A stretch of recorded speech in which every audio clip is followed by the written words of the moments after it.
ದ್ವಾರಕೀಶ್ ಅವರು ನಿರ್ಮಾಪಕರಾಗಿ ಮುಂದಿನ ಪೀಳಿಗೆ ನಿರ್ಮಾಪಕರಿಗೆ ಒಂದು ದೊಡ್ಡ ವೇದಿಕೆಯನ್ನು ಸೃಷ್ಟಿಸಿಕೊಟ್ಟಿದ್ರು. ಕನಸು ಕಾಣೋದಕ್ಕೆ ಒಂದು ವೇದಿಕೆಯನ್ನು ಸೃಷ್ಟಿ ಮಾಡಿಕೊಟ್ಟಿದ್ರು. ಸೊ ಅದೇ ನಿಟ್ಟಿನಲ್ಲಿ ಸಾಕಷ್ಟು ನಿರ್ಮಾಪಕರು ಬಂದು ಅವ್ರ ಥರನೇ ಕನಸು ಕಂಡು ಸಿನಿಮಾಗಳು ಗೆದ್ದು ಸಾಕಷ್ಟು ಉದಾಹರಣೆ ಇದೆ. ಸದ್ಯಕ್ಕೆ ನಮ್ಮ ಜೊತೆಗೆ ನಿರ್ಮಾಪಕರಾದಂಥ ಸೂರಪ್ಪ ಬಾಬು ಅವರು ಇದ್ದಾರೆ.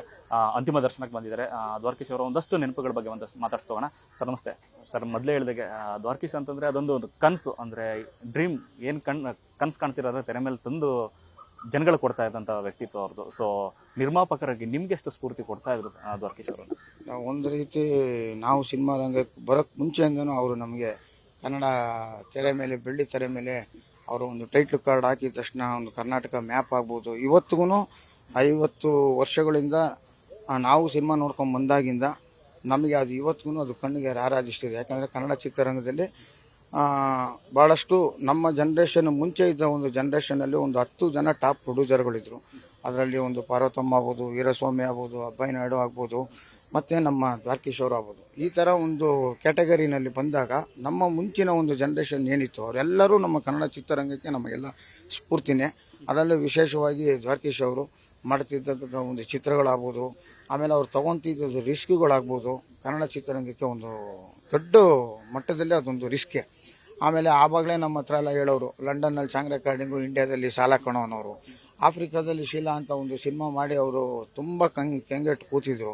18 ವರ್ಷಗಳ ಕಾಲ ಅವರು ಮಕ್ಕಳನ್ನ ಇಟ್ಕೊಂಡು ಒಂದು 2 ಪಿಕ್ಚರ್ ಮಾಡಿದ್ರು, ಅಲ್ಲೂ ಫೇಲ್ಯೂರ್ ಆಗ್ಬಿಟ್ರು. ಸೊ ಅದೆಲ್ಲವನ್ನು ಮೀರಿ ಅವರು ಮತ್ತೆ ಎದ್ದು ಬಂದು ಒಂದು ಒಳ್ಳೆ ಸಿನಿಮಾ ಕೊಟ್ಟು ಇಂಡಸ್ಟ್ರಿಗೆ ಆಪ್ತ ಅದು ವಿಷ್ಣು ಸರ್ ಅವ್ರನ್ನ ಕೈ ಹಿಡಿದು ಸಿನಿಮಾ ಮಾಡಿ ಅವ್ರಿಗೆ ತಕ್ಕ ಮಟ್ಟಿಗೆ ಜೀವನನ ಮತ್ತೆ ಇದಾಗಬೇಕು ಅಂತೇಳಿ ಮನೆ ಕಟ್ಟಿಸಿ ಎಲ್ಲನೂ ಆಯಿತು. ಮತ್ತೆ ಸಿನಿಮಾ ಮಾಡಿದ್ರು, ಮತ್ತೆ ಮನೆ ಕಟ್ಕೊಂಡ್ರು, ಮತ್ತೆ ಈಗ ಒಂದು ಹೊಸ ಮನೆ ಕಟ್ಟಿದ್ರು.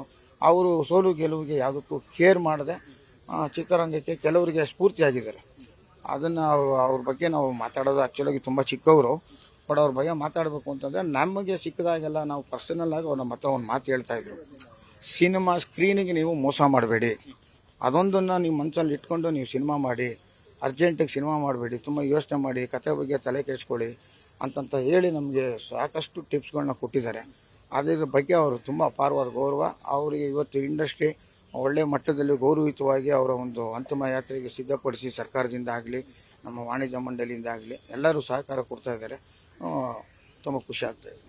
ಪ್ರೇಕ್ಷಕರ ನಾಡಿ ಮಿಡಿತವನ್ನು ತುಂಬ ಚೆನ್ನಾಗಿ ಅರ್ಥ ಮಾಡ್ಕೊಂಡಿದ್ರು, ಅದರಲ್ಲೂ ಕನ್ನಡಿಗರ ಒಂದು ನಾಡಿ ಮಿಡಿತವನ್ನು ಸರ್. ಯಾಕಂದರೆ ಆ ಥರದ್ದೊಂದು ಸಿನಿಮಾಗಳನ್ನ ಯಾಕಂದರೆ ಮಾಡಿರೋಂಥ ಒಂದಷ್ಟು ರೀಮೇಕ್ಗಳದ ಒಂದಷ್ಟು ಮಾತಾಡ್ತಾ ಹೇಳ್ತಾ ಇದ್ರಿ. ಅಂದರೆ ತಮಿಳಿಂದ ಒಂದು ಒಳ್ಳೆ ಸಿನಿಮಾ ನೋಡಿದ್ವಿ ಅಂದರೆ ಕನ್ನಡಿಗರಿಗೆ ಹೇಗೆ ಒಗ್ಗುತ್ತೆ ಅನ್ನೋದನ್ನ ತುಂಬ ಚೆನ್ನಾಗಿ ಅರ್ಥ ಮಾಡ್ಕೋತಾರೆ, ಗ್ರಹಿಸ್ತಾ ಇದ್ರು. ಅದೇ ತಕ್ಕನಾಗಿ ಅದಕ್ಕೆ ದುಡ್ಡು ಹಾಕಿ ಬಂಡವಾಳ ಹಾಕಿ ಕ್ವಾಲಿಟಿಯಲ್ಲಿ ಇನ್ನೂ ಅದ್ಭುತವಾಗಿ ತೆರೆ ಮೇಲೆ ತರ್ತಾ ಇದ್ರು ಅದನ್ನು ಸಿನಿಮಾಗಳನ್ನು. ಅವರ ಜಡ್ಜ್ಮೆಂಟ್ ಬಗ್ಗೆ ಹೇಳಿದ್ರೆ ಕತೆ ವಿಚಾರದಲ್ಲಿ ಅದ್ರ ಬಗ್ಗೆ ಎರಡನೇ ಮಾತಿಲ್ಲ.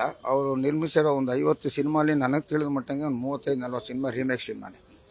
ಬಟ್ ಅಲ್ಲಿ ತಮಿಳ್ನಾಡಲ್ಲಿ ಸಿನಿಮಾ ನೋಡಿದ ತಕ್ಷಣ, ಮಲಯಾಳಮಲ್ಲಿ ಸಿನಿಮಾ ನೋಡಿದ ತಕ್ಷಣ ಅವರ ವ್ಯೂ ಪಾಯಿಂಟ್ ಹೆಂಗಿತ್ತು ಅಂತಂದರೆ, ಇದನ್ನು ಮಾಡಿದ್ರೆ ಇಂಥ ಆರ್ಟಿಸ್ಟ್ನೇ ಹಾಕಿ ಮಾಡಬೇಕು, ಇಂಥ ಆರ್ಟಿಸ್ಟ್ನ ಹಾಕಿ ಮಾಡಬೇಕು ಅನ್ನೋದೊಂದು ಜಡ್ಜ್ಮೆಂಟ್ ಇತ್ತಲ್ಲ, ಅದಕ್ಕೆ ಹ್ಯಾಟ್ಸ್ ಆಫ್. ಅದು ಯಾಕೆಂತಂದರೆ ಎಲ್ರಿಗೂ ಬರೋಲ್ಲ, ತುಂಬ ಕಷ್ಟ. ಬಟ್ ಅಂಥದ್ರಲ್ಲಿ ಅವರು ಸಕ್ಸಸ್ ಆದರು. ಅಂಥದ್ರಲ್ಲಿ ತುಂಬ ಅವರು ನೋಡಿ ರೀಮೇಕ್ ಸಿನಿಮಾ ಬಿಟ್ಟು ಬೇರೆ ಸಿನಿಮಾ, ಈಗ ಆಫ್ರಿಕಾದಲ್ಲಿ ಶೀಲಾ ಆಗ್ಬೋದು, ಆಮೇಲೆ ಕೆಲವೊಂದು ಸಿನಿಮಾಗಳು ಸ್ಟ್ರೈಟ್ ಸಿನಿಮಾ ಮಾಡಿದ್ರು, ಅಲ್ಲಿ ಅವರು ಎಡವಟ್ಟಾಗಿ ಅವರು ಸೋಲ್ಬೇಕಾಯಿತು. ಬಟ್ ಅವ್ರನ್ನ ರೀಮೇಕ್ ಸಿನಿಮಾಗಳು ಅವ್ರನ್ನ ಕೈ ಹಿಡಿತು. ಅವನಿಗೆ ಆಪ್ತ ಮಿತ್ರ ಕೂಡ ಅವ್ರನ್ನ ರೀಮೇಕ್ ಸಿನಿಮಾನೇ.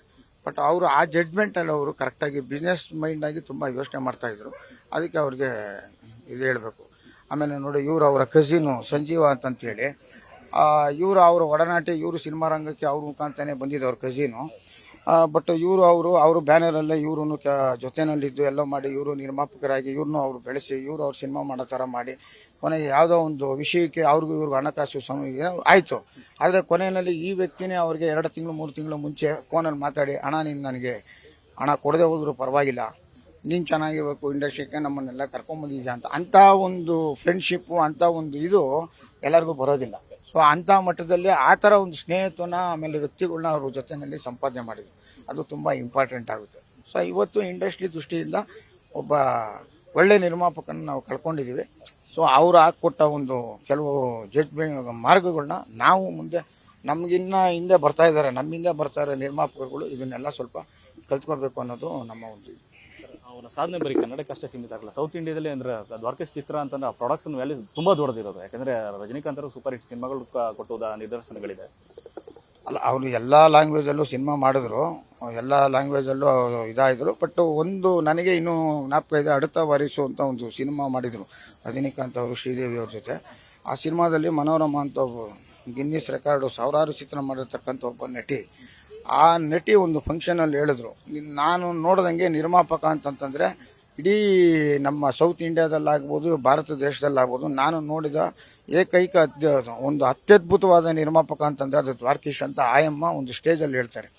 ಸೊ ಯಾಕೆಂತಂದರೆ ಟ್ರೀಟ್ಮೆಂಟ್ ವಿಷಯದಲ್ಲಾಗ್ಬೋದು, ಮತ್ತೊಂದು ವಿಷಯದಲ್ಲಾಗ್ಬೋದು, ಅಂಥ ಒಬ್ಬ ಹಿರಿಯ ಕಲಾವಿದ ಒಂದು ಡೈಲಾಗ್ನ ನನಗೆ ತಿಳಿದ ಮಟ್ಟಿಗೆ ಅದು 85-86 ಆಯಮ್ಮ ಹೇಳಿದ್ರು, ಈ ಥರ ಇಂಥ ಒಬ್ಬ ನಿರ್ಮಾಪಕನ ನಾನು ನೋಡಿಲ್ಲ, ಅಷ್ಟು ಎಕ್ಸ್ಟ್ರಾರ್ನರಿ ಪ್ರೊಡ್ಯೂಸರ್ ಅಂತೇಳಿ. ಆ ಥರ ಎಲ್ಲ ಹೆಸರು ಮಾಡಿರೋ ಇದು. ಹೋದ್ರು, ಬಂದರು, ಕಳೆದ್ರು, ಹೋದರು, ಇವತ್ತು ಎಲ್ಲವನ್ನು ಬಿಟ್ಟು ಆರಾಮಾಗಿ ಹೋಗಿದ್ದಾರೆ. ಅದನ್ನು ಅವ್ರ ಮಗ ಮುಂದುವರ್ಸ್ಕೊಂಡು ಹೋಗ್ಲಿ ಅಂತೇಳಿ ನಮ್ಮ ಒಂದು ಆಸೆ. ನ್ಯೂಸ್ ಫಸ್ಟ್ ನಿರ್ಭೀತಿಯಿಂದ ನಿಮ್ಮ ಪರವಾಗಿ.